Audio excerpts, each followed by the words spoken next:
Bienvenue sur notre chaîne YouTube, le meilleur de l'actualité africaine et internationale. N'oubliez surtout pas de vous abonner et de cliquer sur la cloche de notification. Allez, on commence. Plus d'un an après les accords signés entre l'Union économique et monétaire de l'Ouest africain et la France pour réformer le franc CFA, Paris s'apprête à restituer 5 milliards d'euros de réserves financières françaises à la Banque commerciale des États d'Afrique de l'Ouest. Où nous sommes? Qu'est-ce qui a vraiment changé? Réponse en infographie.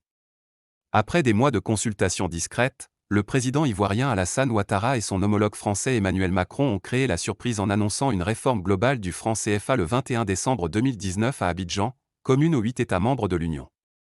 La politique économique et monétaire ouest-africaine, Union économique et monétaire de l'Ouest africain, est si souvent accusée d'être un symbole du néocolonialisme.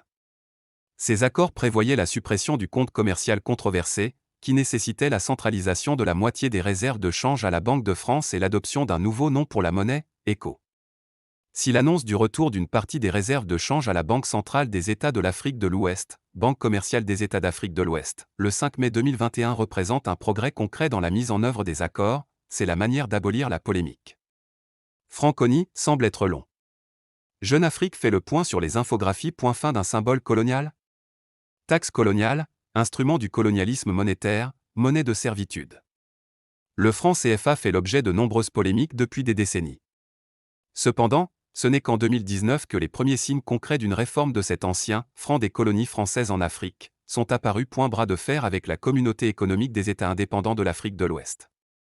Si changer le nom d'une monnaie est coûteux et prend du temps, ne serait-ce qu'en termes de production, le passage du franc CFA à l'ECO est également freiné par le bras de fer entre les États membres de la Communauté économique de l'Afrique de l'Ouest État, Communauté économique des États indépendants de l'Afrique de l'Ouest.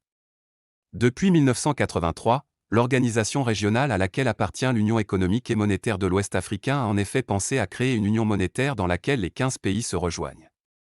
En juin 2019, après 30 ans de report, les chefs d'État de la Communauté économique des États indépendants de l'Afrique de l'Ouest à Abidjan ont finalement réussi à s'entendre sur les contours de leur future politique monétaire et le nom de leur prochaine monnaie commune, l'ECO. Malgré des différences persistantes, les gouvernements ouest-africains montrent une réelle volonté de mener à bien le projet, notamment en s'engageant à répondre aux critères de convergence.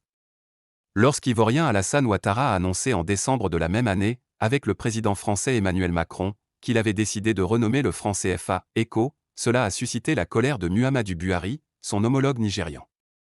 Ce dernier appelle en effet à construire la future monnaie unique de la Communauté économique des États indépendants de l'Afrique de l'Ouest autour du Naira. Le débat s'est transformé en guerre de leadership, et si les choses semblent maintenant plus calmes, la tension reste palpable.